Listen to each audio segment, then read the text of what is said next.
So for this interview, I am interviewing my dad, Scott Holbrook, who taught fourth grade about the California Standards for Teaching and the Point Loma dispositions. So, Dad, tell the audience a little bit about yourself. My name is Scott Holbrook, and I was a teacher for 25 years in fourth grade and thoroughly enjoyed it. Okay, so question one, what are the best ways you found to adjust instruction while teaching? To check their understanding. Students need to know, really know what the concept is, and so I reteach. Good. All right. Oh, everybody. Okay, number two.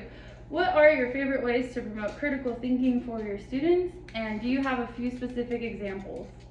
Probably the best way is that they collaborate with each other and using strategies like predict and infer to see if what they're thinking is correct.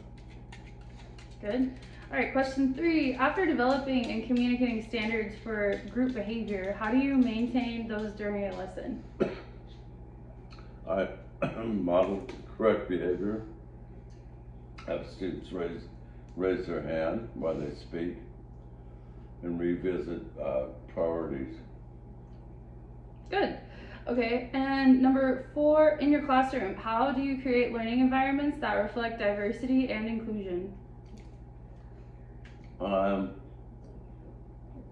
do seating changes to get people involved with each other and solicit responses from everybody. Good. Through random selection. So number five, what are some ways that you provide equitable access for all students in the classroom and during instruction? The best way is to differentiate the instruction so they're able to succeed in their ability. Good. All right. And number six, do you consider your students' cultural backgrounds when developing instructional plans? How does this process look for you? I do consider that their cultural backgrounds, and one of the biggest things are the labor barriers, The labor? language barriers that they have. So key vocabulary is critical. Yep. And where was I? Number seven, how do you involve students in self-assessment or self-monitoring? I have them explain what the concept is in written or oral form. Good. And how do you collect data and how does it impact your planning for instruction? Number eight.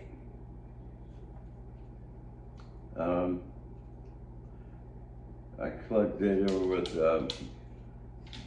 proximity and visually seeing what they're doing on paper, and obviously quizzes at the end of the week shows me what they're doing, and a long-term goal with tests. Thank you. All right. And so now number nine, what are some ways you have involved the community in supporting your instruction recently? Number nine.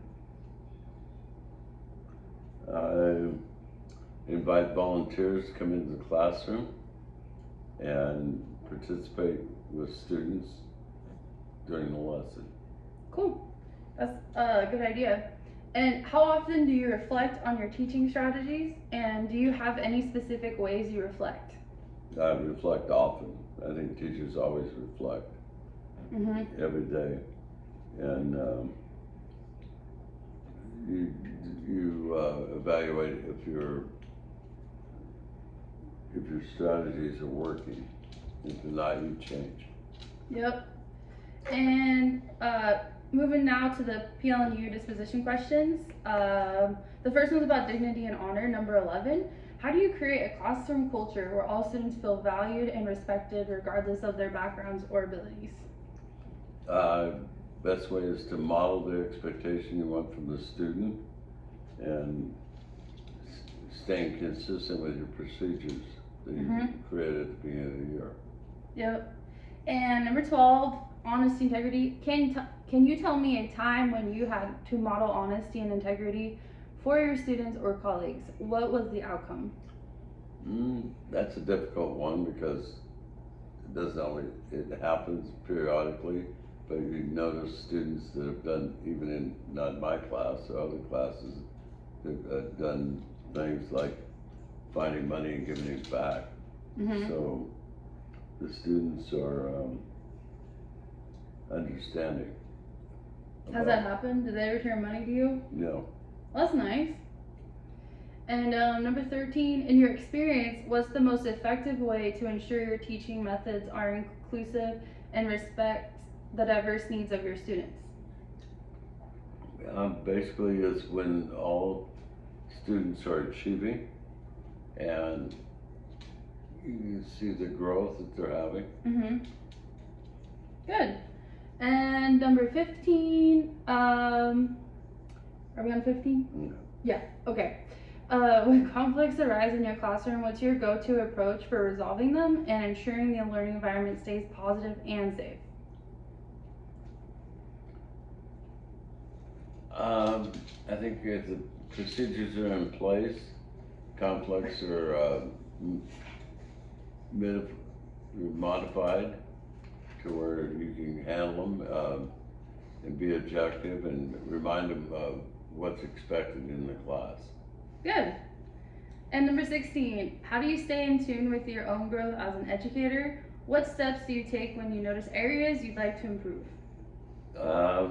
Usually rely on support material from other experts, and at the end you talk to your colleagues. Yep, good.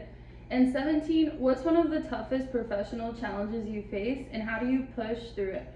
What did you learn from the experience? You missed 16. Oh, my bad. Okay, how do you stay in tune with your own growth as an educator? What steps do you take when you notice areas you'd like to improve? No, I just asked you that one. Yeah, we're on Talk 17. with colleagues.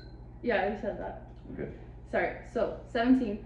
What's one of the toughest professional challenges you faced and how did you push through it? What did you learn from the experience? When I first started teaching, the toughest problem was classroom management.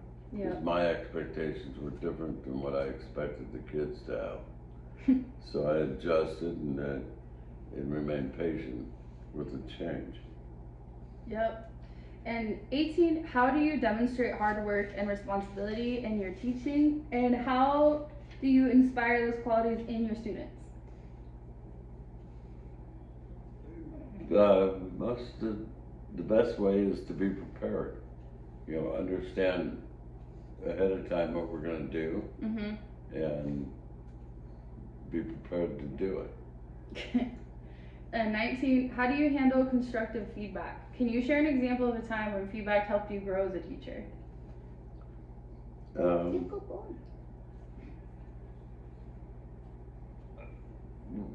As a teacher, we always talked to each other, and others had points of view that I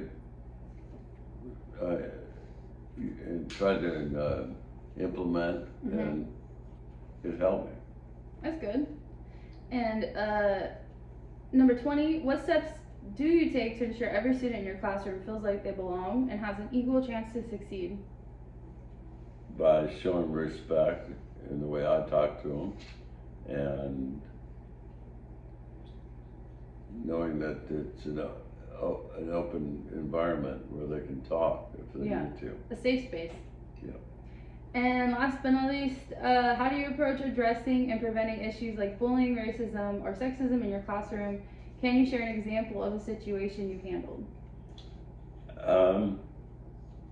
You know, I taught 4th grade, so racism really wasn't an issue too much. Which is good. Or sexism. We did have bullying, but it was not usually in the classroom. It was students outside the classroom, and main thing is that the students reported. so you know what's going on. You don't always see it. Well, thank you so much for answering these questions on a Sunday. Is there anything else you'd like to add? No, that. Okay. I wish you well, my daughter, Okay. in your endeavors. Thank you. Thank you.